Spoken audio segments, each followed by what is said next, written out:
Hello, this is 1 minute left, and it is 326.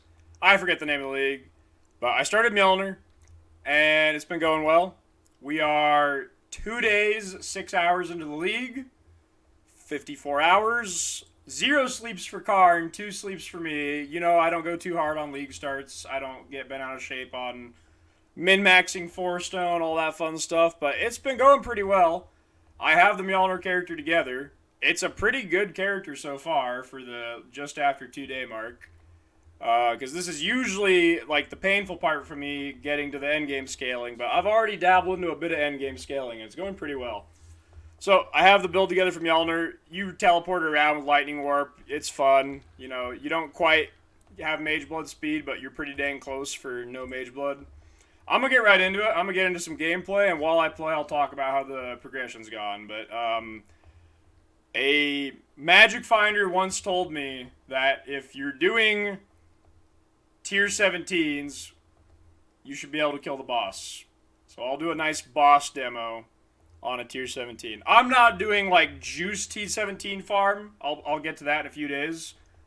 But it's the opening weekend. The fact I'm in 17s in the opening weekend is pretty good. I did 2 Ubers just now to kind of show some damage testing, but it won't be in the video, just to kind of get a gut check, because I've recently swapped Indigon. I'll go over the Indigon spend later. I'll timestamp everything. I'll go over my mercenary later. I'll timestamp everything. I'll go over some crafts later. But let's just get into it with the tier 17, because, yeah. I'll show off some boss killing. This monster has 140 mil base HP. With my Merc, that'll be 200 mil base HP. We'll see if I have good damage for 2 days in on a, you know, more endgame focused character. I might die here. I might not. I'm pretty strong right now. I died twice on Uber Exarch and once on Uber Cortex. That's reasonable for how I do on the, 2-day mark. But yeah, the build's pretty strong. The Lightning Mercenary is really beneficial. I started Armageddon brand, as I normally do for Templar starts. I am now Mjolnir. It was pretty smooth pre-Indigon, honestly. Alright, there's the death. Yeah, I will likely have... We've had some server issues too. It's been pretty high latency. But that's not what caused that death. I'll probably have like 2 or 3 this map. That's fine. I'm happy to be here.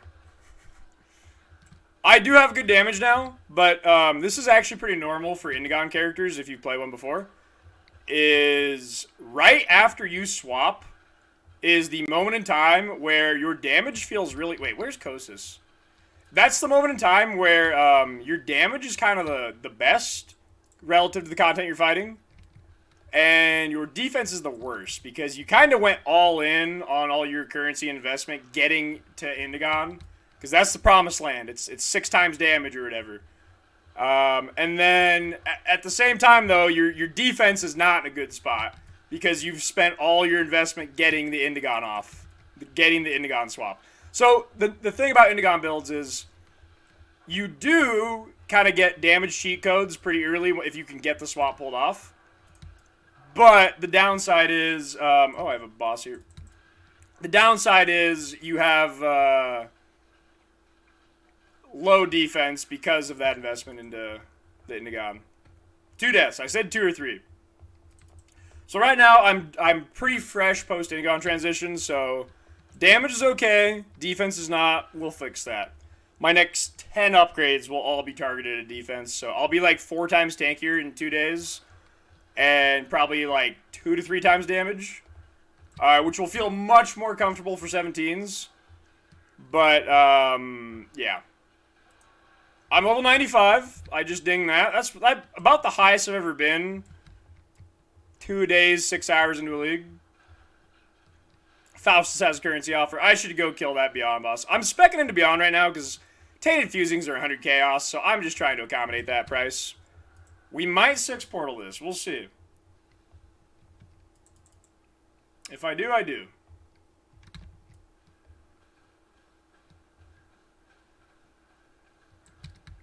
I'm a believer in do it live. If you've not watched my videos before, it's really, really easy for a glass cannon build. to like do a fortress map with like 3k life, and then they just show you a bunch of 15-second clips of divines dropping, and they, you know, edit out all their deaths. If you watch me do early league demos, it's not uncommon for me to do this and have deaths because, you know, do it live. Alright, well, we are getting toward the end of our portal supply here, so I do need to get to the boss. I'll be honest, this is more than I thought I'd die. What do we have here? Minus max, giga powerful crits, LMP, power charge. I mean, that's not that bad. I threw a couple chaos on this map just to look for, like, the prohibitive mods, like reflect, no regen, whatever. But, hopefully I get a good boss, you know, burn here. But no, I'm a believer that if you can do it, you do it live. It's really, really easy to not die when you're editing clips, because you edit out the deaths. So, alright, here's boss.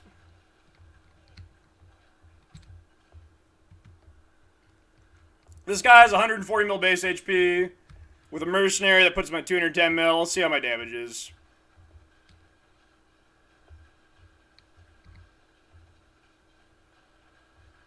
Oh, he's spinning now. I'm kind of spinning too, so it's an even match. All right, I mean, I probably have about 40 mil peak. Close enough. We'll wait out some spinning here.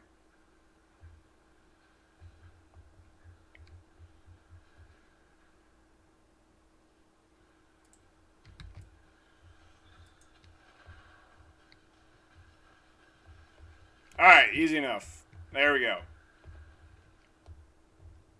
Let's get a nice yoke. Fund me, you know.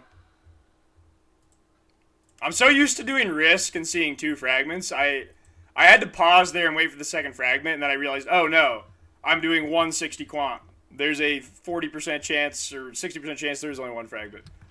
But yeah, that's okay, I was gonna say that's about what I expected.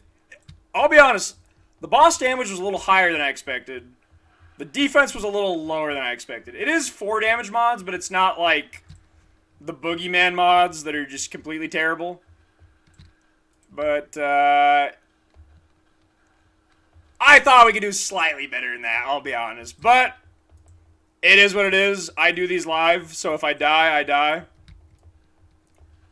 But yeah, this is a character that scales very, very well. I will have much more defense in 2 days. My damage, though, for a 210 mil HP boss is not bad. I'll go over some of the, you know, progression. And let's talk mercenary, actually, because this is the most broken thing by far. I have a Doriani's prototype on this guy, and I have negative 200 lightning res. The pure strength snipers are way more tanky than I thought they would let them be. And I have a pretty healthy amount of defenses on this guy I've built up. As you can see, I have 75 res, I have 75 chaos res, 17 block, 1600 regen, and 5k life with 13k armor. Admittedly, I don't have the greatest guy here. I would like to get the Termination Aura. I would like to get the Greater Vigilant Strike that gives you Fortify. All of those would be insane if I could get it. And I would like to get it, if possible, on an 84. I don't even know if those are 84. But yeah, I have Doriani's. I have some negative res rings. I have a life recoup ring here for my positive mod. That's like pretty powerful. Immortal Flesh. Just some res pieces. Like, the gear isn't amazing. I picked some double Redeemer axes because they're a couple chaos. And they have 9% block while dual hitting each. I like this helmet mod when you're a little under-geared. It costs a little bit to throw some currency on this to get it, but it's, you know, the Fizz Recoup's okay, but it's the less life regeneration if you've hit recently. So if you get like a really juice 17 or something and it has like Maven Witness and she keeps healing, or maybe it's a Ghost that's got regen, maybe it's Consecrated Ground, there's a little bit of healing out there. And the 70% reduction is like pretty nice. It's just a greater Ember, so yeah. More minus res. I'm not using Perquil's Toe. That is really good if you're using like Energy Blade because it's got full range. But Archmage and Arcane Cloak are both pure flat, so the Perquil's Toe isn't that good actually. So I'm a little actually over cap on my negative. I'm at like negative 212 here. It's off screen. But that means if I take like the res shrine, it's still positive. So that's good. And then armor is obviously good with Doriani's. I think they have a little bit of damage reduction, just like, and by a little bit I mean like 80%, which makes their hits received. I would like to see the real math on this, but my assumption based off observing this so far is that they have like a pretty hefty DR, like 80, or maybe it's the PvP scaling, which depending on hit size could be more or less than 80. And then things like armor apply, and I think they're balanced around 0 res, which makes them absurdly tanky if you actually have res cap. And then even with Doriani's, with like 0 res is treated as, but then 13k armor applies to that, I think there's a big DR. Then it's balanced around 0 res, because otherwise the hits that they take with 5k life would be like unreasonable. So it may even be like 90 res, which makes 13k armor pretty stupid strong. But if I had determination, this would be like, I don't know, like 20, 30k armor would be even better. But yeah, this tech just gives you negative 200 lightning res on stuff. They do follow along pretty fast. If you don't believe this, watch a map here. Let's do a beach. So they're insanely fast. I don't have Vitality Aura. Watch this. Vitality is from the Merc, so it'll be on me now when I move. See? Vitality. I was worried pre-league that you would have a tough time being on the same screen as the Merc, but let me try to run away from the Merc and get rid of the Vitality Aura. Watch this. See if you can see me without Vitality Aura. Watch. There was one frame there where I didn't have it. Look at this. I can't get rid of it. It's always up. It is always on my screen. If I go in a straight line as fast as I can, let's Quicksilver and just go in a straight line fast. It is always up. It is always on my screen. Like, their uptime is way, way, way, way better than I thought. They're always on your ass. They teleport when you teleport. Every time you teleport, I think, they teleport to you. So, like, my Lightning Warp, they're just always there. It's pretty insane. So I'm going to really leverage these mercenaries because my turn to lightning res is obviously insane. That's part of the reason why, like if you watch the Fortress boss, I have like, 40 mil DPS. Without the Merc, I would normally only be at about like 15 mil right now. So it's a pretty big like damage pattern. They make the bosses have 40% or 50% more HP, but the damage more than makes up for that for the Lightning Merc. So that's what I've been using. I bought the Dorianis for 48 Chaos yesterday, but they're up to like 3 div now, so it's getting pretty expensive, but it's just so good. And I've never had this Merc die yet. He's never died. He could be much better. He has never died. The other thing that's really OP, I'm planning this season to do risk farming in 17s, or maybe 16.5s if they turn out to be better. And map mods don't affect them. Mods that affect monsters obviously still affect the monsters. But player modifiers, which are really nasty in tier 17s because they're bigger than T16 mods, and they scale with map mod effect, which you want to stack to get more loot, those do not affect mercenaries. So minus 20 max is the 17 mod that gets scaled to minus 37 with all the map mod effect. Does not affect the Merc. No regen, does not affect the Merc. Less recovery, does not affect the Merc. Curses, does not affect the Merc. Cool. Every single negative player mod that makes risk mapping so hard, Eldritch Altars, all that, does not affect the Merc. So I am pretty confident, actually, I will make these able to survive the most juiced risk 17 farms ever. Like, the really, really juiced T17 risk with the new buffed risk to have 16 map mods might be harder than 6k Delve in terms of incoming damage for the player. And I think the Merc will be able to live that as is with the Strength Striker. You might think the Bastion would be better because they have a shield, but it's really like, I don't understand. But for whatever reason, the Bastion is glass cannon. They have a really hard-hitting shield charge, and they're kind of glassy. I don't know the reasoning for this, but for whatever reason, the Striker is stupidly tanky and kind of ZDPS, which is what you want for the Aura setup. And the Bastion that has a shield is like a glass cannon. I don't know. It doesn't make sense, but that's the way it is. So you want the Striker. Vitality's really OP as well. Look at my regen here.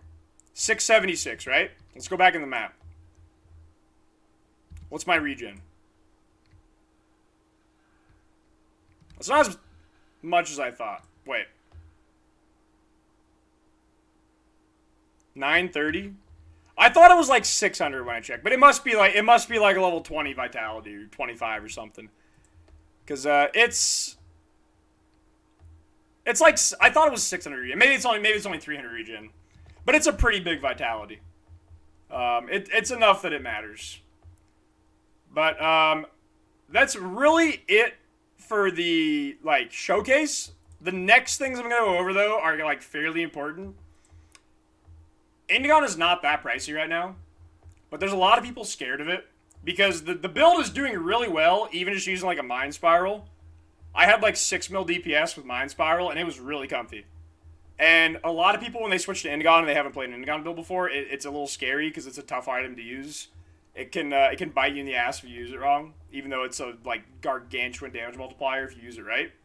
So I'm gonna go over next just tips and tricks for using Indigon, because they changed Sanctuary of Thought this league. It no longer gives 50% less cost, and there's a couple things to counter that. But for the most part, I just put on Indigon about an hour ago. Maybe 2. It's been smooth the whole time because I have done this before. So even though it's a new mana multiplier with the Sanctuary of Thought nerf, if you understand how to set up the loop and set up the costs correctly, it's ultimately the same thing because you just land on the same cost and it plays the same way as always. But I'm going to go over the cost, the gems, the setup, the multipliers, and then finally I'm going to go over maybe some gameplay tricks on how to fix Indigon. So if you're playing Mjolnir, this is the timestamp. Here's how you fix Indigon. First, so we lose a 50% less cost multiplier. I have Inspiration, okay? They nerfed Inspiration, for the Archmage players lastly in 325. It now, instead of being reduced cost, which was exploitable by stacking reduced cost to get your spells to be free, is now less mana cost, which is a nerf for how most people use it. But for Indigon builds that have like 10,000 increased cost, which makes increases and reductions irrelevant, the less change is now impactful for that because it actually works for Indigon builds. So instead of 50% less from Sanctuary of Thought, you now have 40% less for Inspiration. The remaining ways you change it and fix it is before I would actually run like a well put together Indigon Mjolnir build, I would actually try to target like upper 50s for my cost. Now I'm going for lower 50s instead. Ideally 50 if possible.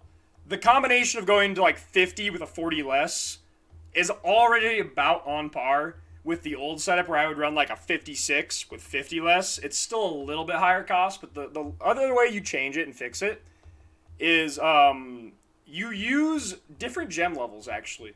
So if you use Archmage, for example, it adds a flat cost of 5% of your mana, which makes the gem level not really matter. So a lot of people that are used to Archmage have the idea that the gem level is irrelevant. It's just the 5% flat cost, which is like several hundred flat. In this setup, it's actually different. It's actually all dependent. It's a multiplier in the gem level.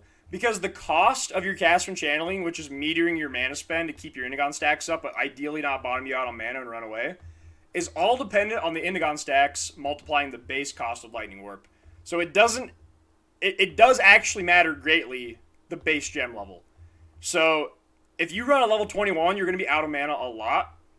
If you turn the dial down a little bit to level 16 on the Lightning Warp, in my experience, that's about right.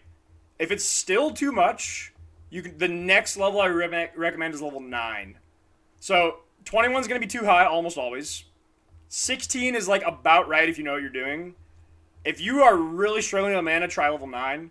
The only downside of turning the gem level down too low is the reduced duration tag on Lightning Warp.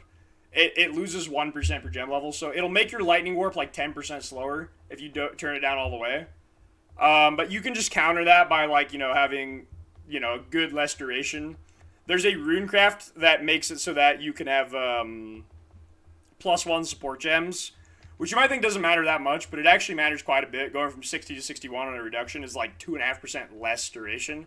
So that comes in clutch, trying to like fix like, the smoothness of Lightning Warp. And then obviously movement speed still scales, so that's why I still run a Quicksilver. And I don't even have % move speed on Suffix anywhere, but that would make it even smoother. But, yeah, feel free to tweak the gem level to fix your spend. The mana leech of your actual Cyclone got buffed. It does feel fine on all content that doesn't have heavy DR. Ubers, it's like borderline in my current gear. I clearly am leeching. I can see the glove. I did a test eater. No, excuse me. A test Exarch and a test Cortex. The Cortex felt fine on leech because I was hitting 2 targets, even though it was 70 DR. The eater felt borderline. With more gear, it'll feel fine. The Doriani's setup obviously helps that because like you're with Wrath Aura and Arcane Cloak, your Cyclone's actually mostly doing lightning damage. So anything that boosts lightning damage is going to boost your Cyclone damage, which will boost your Leech. But the last little thing to go over here is there's some habit to fix. If I've done this in previous videos. If you are always out of mana, this is the biggest thing. If you've done everything I've gone over so far and you're still finding yourself out of mana while mapping or bosses, this is the biggest thing. This is the number one and only rule of habit-based, like, mana fixing with indigon. Do not attack if there is nothing to attack. If you listen to nothing else this whole video, do that. People had this in Frisia when they were too smooth-brained to play Mana Forge Arrows, and I said this very emphatically in Frisia. If there is fucking nothing to attack, you do not have to sit there and just hard channel with your left click held down until you're out of mana. Your mana recovery is mainly leech, okay? Or gain on kill, because you can use Thrill Killer, which fully covers you while mapping. If there is nothing to attack, you don't have to attack. If you're doing an Uber boss fight and they have an immunity phase and there's nothing to hit, don't sit there and keep channeling Cyclone. Just stop. You only are cycloning when there's something to hit or kill. Because when you're hitting and killing, you recover mana. When you're not hitting and not killing, you're not recovering mana. And your indigon stacks will keep ramping until you're out of mana. So watch this, alright? If I cloak and just channel, look what happens. I'm out of mana. Like, permanently, right? But if I go start killing monsters, and if there's nothing to hit, if I don't cyclone, I will never have mana problems. Watch. Alright, is there something to hit? No. But I haven't cloaked, so it doesn't matter. I'm able to lightning warp as much as I want if I haven't cloaked recently. Because then it doesn't matter. Because then you don't have indigon stacks. So I'm still fair game here to lightning warp all I want, right? But the second I cloak, I have to follow the rule of, is there something to attack? If no, stop cycloning. If yes, keep cycloning. Oh look, stuff to hit. Okay, I just got like deleted by a bunch of goats exploding. Like I said, tankiness is work in progress right now. We're 2 days in. But there's stuff to hit. Look at my mana. We're chilling. Chilling. Chilling. I could not possibly run out of mana. It's not possible. But if I cloak and, oh look, there's nothing to hit. Now I'm stopped. Oh look, stuff to hit. Now I hit again. Now I'm full mana. See? Do not just hard hold Cyclone with full indigon stacks freshly off a cloak if there's nothing to attack. If you follow that rule, you will be fine. I promise. I've done this 5 leagues. There's stuff to hit. I have leech. See the leech bar? See the little faded blue? As long as you have stuff to hit, you'll be fine. Try it. I promise it will fix your issues if everything else so far hasn't. Alright, last thing to go over. 2 things, actually. Cogwork. I kind of crafted a cell cogwork, but this is the same as basically like the Zenith cogwork. I essence and try to hit the second attribute, in this case, strength int, with another okay resistance. That's like the goal. That's the dream. If I can do that, typically what I do is now I have 3 suffixes. You have to kind of annul to clean it, ideally. You don't have to clean the prefixes, but you have to clean the open suffix if it's got a dead mod. If it's got 2 good resistances, just keep it and go with it. If it's got a dead mod, try to clean it and get like attribute res, and then you need an open prefix, open suffix. You can this part's gonna cost 2 div. Lock suffix, reforge chaos. If you hit that, GG. There's 6 tiers of chaos. The top 3 or 4 are all acceptable. Even like a tier 4 on this ring is like 25 chaos res. That's still fine. But in my case, I hit tier 4 mana, and I'm like, I'm gonna settle there already. So I just crafted all attributes. You can craft endurance charge, hybrid res, hybrid chaos. It's all fine. But the less subtle way to craft this is basically go for like double attribute with a res. Try to reforge chaos. If it's already got chaos res, that's unlikely, but you could go for the veiled instead. And then the prefixes, you can finish with a veiled chaos. And they're way cheaper than veiled orb. If you have 4 suffixes, you can bristle matron for like under a div. And then veiled chaos and try to hit mana. And then it's done. If you already naturally hit mana, you can go for a Crusader Slam like I did. There's not much you'd craft for rings, prefixes. They don't really matter. That's kind of why you go for either helical or cogwork, but cogwork's way cheaper. But that's how I did cogwork. Boots, this is a cheat code. You need fractured mana. You get fractured mana, you win. Because all you do is you essence until you hit the other attribute. In my case, I hit tier 2 strength. This took like 10 essence. And then an okay res. I hit tier 2 strength and tier 3 fire res after like 10 essence. With fractured mana, this is free. Because now you have 3 full suffixes, which means you can bristle matron, which is like under a div, it's cheap. With clean prefixes, and you can veiled chaos. Not veiled exalt, those cost 3 div. Veiled chaos, those cost 3 chaos. You can, if you hit an open prefix, you can block hybrid life, unveil, 2 out of 3 here. You do not want onslaught on kill because it bricks Mjolner breakpoints, which I'll talk about in a second. You want either move speed if you haven't hit recently, or the dream is chill immune, because that can enable you to then craft the second mod of Cannot Be Frozen and then switch to Lunaris, which gives you chain immune, DR. It's amazing with mercenaries, especially because like juice maps have a lot of chain. That Cortex I just did, or that T17 just had 6 chain, which is like 4 times damage. Like, chain immunes are going to be really OP this league with mercenaries. But you don't want onslaught on hit because of breakpoints on Mjolnir.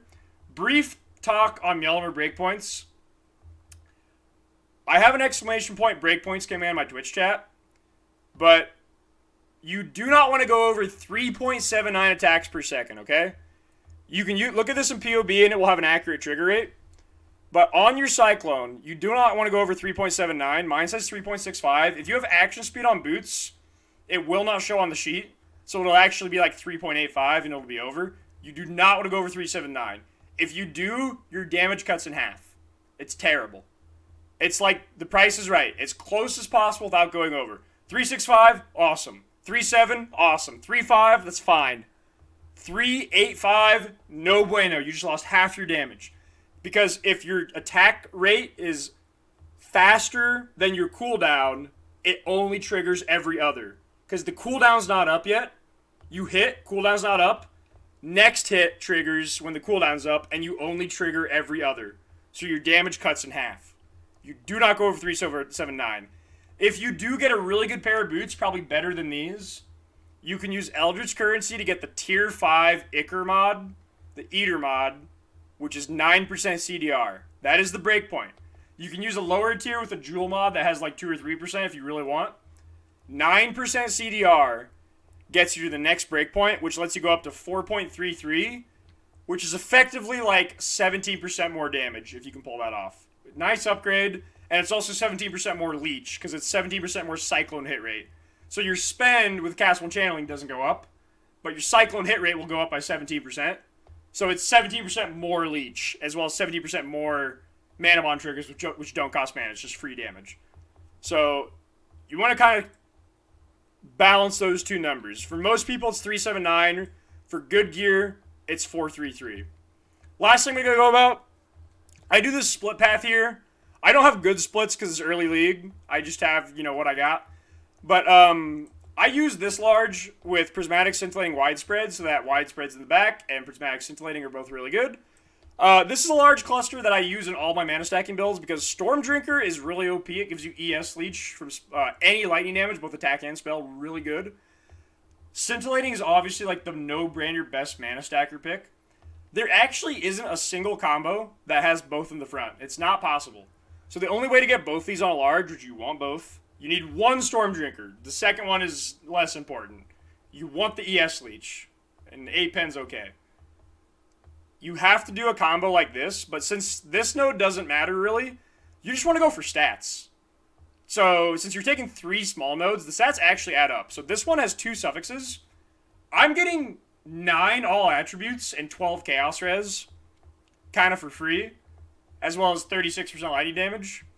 And the way you craft these is you use 2-socket resonator, fundamental metallic. If you use that combo, this is not that rare. It probably takes like 1, maybe 2 div to craft. And you're looking for like just good suffixes. Res, attributes, chaos res, maybe even mana regen if it's like high roll. You want to do this on Isle of 84 though. This one happened to be an 83 just because it's just what I had early. But you kind of want to get an 84 because the highest tier of cluster suffixes are all 84 gated. And they're all really good. So this could have been 4 L attributes and like 5 or 6 chaos res times 3. But for this cluster, you put this at the end of the split personality path because it makes this way longer.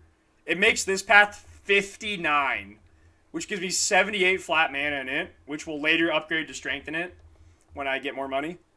But it's a pretty crazy split path, and it's kind of good synergy with like the Stormdreaker Scintillating cluster. 2-socket resonator, metallic, fundamental. Trust me. That's been it for the update. We're 2 days, 6 hours in, and this is, I would say, the farthest progressed I've ever been on a character at this timestamp. Usually, I'm not... I know you might be like, oh, lol, he died to that tier 17 fortress boss. Like, I'm usually not entering that map until day 4 or 5. So for my usual slow start standards, I am blazing pace right now. I'm like 2 days ahead. This is already looking like pretty dang acceptable to me. But it's only going to ramp from here. In like 4 days, I'll just be this like teleporting 20k ES, 200 mil DPS cosmic deity that just shits on everything. I always get there, but it's just a question of how long. And right now, it's faster than ever. So I'll see you for the next update, maybe in 2 or 3 more days. And don't attack if there's nothing on screen.